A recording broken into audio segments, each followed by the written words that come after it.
पंढरपूर येथील श्री विठ्ठल मूर्तीच्या संवर्धनासाठी पुरातत्व विभागाकडून प्रस्तावित रासायनिक लेपन किंवा स्टोन पावडर पद्धतीला महाराष्ट्र मंदिर महासंघाने तीव्र विरोध दर्शवला आहे। मूर्ती संवर्धनासाठी कृत्रिम रसायनांचा वापर टाळून आगम ग्रंथ आणि धर्मशास्त्रानुसार नैसर्गिक पद्धतीने लेपन करण्यात यावे अशी मागणी महासंघाचे राष्ट्रीय संघटक सुनील घनवट यांनी केली आहे। कोरोना काळात करण्यात आलेले रासायनिक लेपन 8 ते 10 वर्ष टिकेल असा दावा करण्यात आला होता, मात्र अवघ्या 4 ते 5 वर्षातच पुन्हा लेपनाची गरज भासल्याने ही प्रक्रिया सदोष ठरल्याचा दावा महासंघाने केला आहे।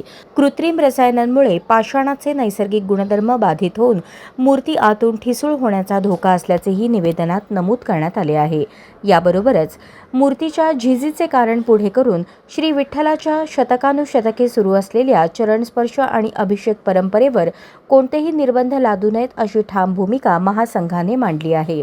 वारकरी, संत महंत, शंकराचार्य, मूर्तीशास्त्राचे अभ्यासक आणि धार्मिक क्षेत्रातील जाणकारांच्या सल्ल्यानेच निर्णय घ्यावा, अन्यथा राज्यभर तीव्र जनक्षोभ उभा राहू शकतो असा इशाराही प्रशासनाला देण्यात आला आहे। नमस्कार, मी सुनील घनवट, महाराष्ट्र मंदिर महासंघाचा राष्ट्रीय संघटक। पंढरपूर देवस्थानामध्ये विठुरायाच्या मूर्तीचं लेपन रासायनिक पद्धतीने होणारं ही बातमी सर्वत्र आलेली आहे। वास्तविक पाहता यापूर्वीचं जे 2-3 वेळा लेपन झालेलं आहे, या लेपन प्रक्रियेच्या वेळेस अगदी ठणकावून सांगण्यात येत होतं की पुढचे 10 वर्ष मूर्तीला काही होणार नाही, परंतु 2-3 वर्षातच पुन्हा हे लेपन का करावं लागतं हा मूळ प्रश्न या ठिकाणी आहे। आणि इपॉक्सी प्रकारचं लेपन असेल किंवा रासायनिक पद्धतीने लेपन करण्याची प्रक्रिया आहे ही अत्यंत चुकीची असून या माध्यमातून मूर्तीची मोठ्या प्रमाणावर झीज होते किंवा एक धोका निर्माण होत असतो। म्हणून हिंदू जनजागृती समितीकडून, हिंदुत्वादी संघटनांकडून, महाराष्ट्र मंदिर महासंघाकडून आम्ही या गोष्टीला विरोध करतो आहोत।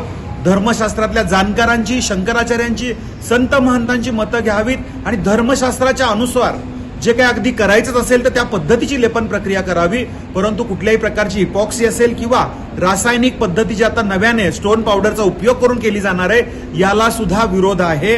धर्मशास्त्रानुसारच ही करण्यात यावी आणि लाखो वैष्णवजनांच्या, वारकऱ्यांच्या, हिंदू बांधवांच्या भावना जपाव्यात। याला जर विरोध सगळीकडनं होत असताना त्या पद्धतीने केलं गेलं तर भाविक रस्त्यावरती उतरून याला विरोध केल्याशिवाय राहणार नाहीत। पुन्हा एकदा आम्ही या रासायनिक प्रक्रियेला विरोध करतो। धर्मशास्त्रानुसारच याचा विचार केला जावा ही मागणी या ठिकाणी करतो। नमस्कार।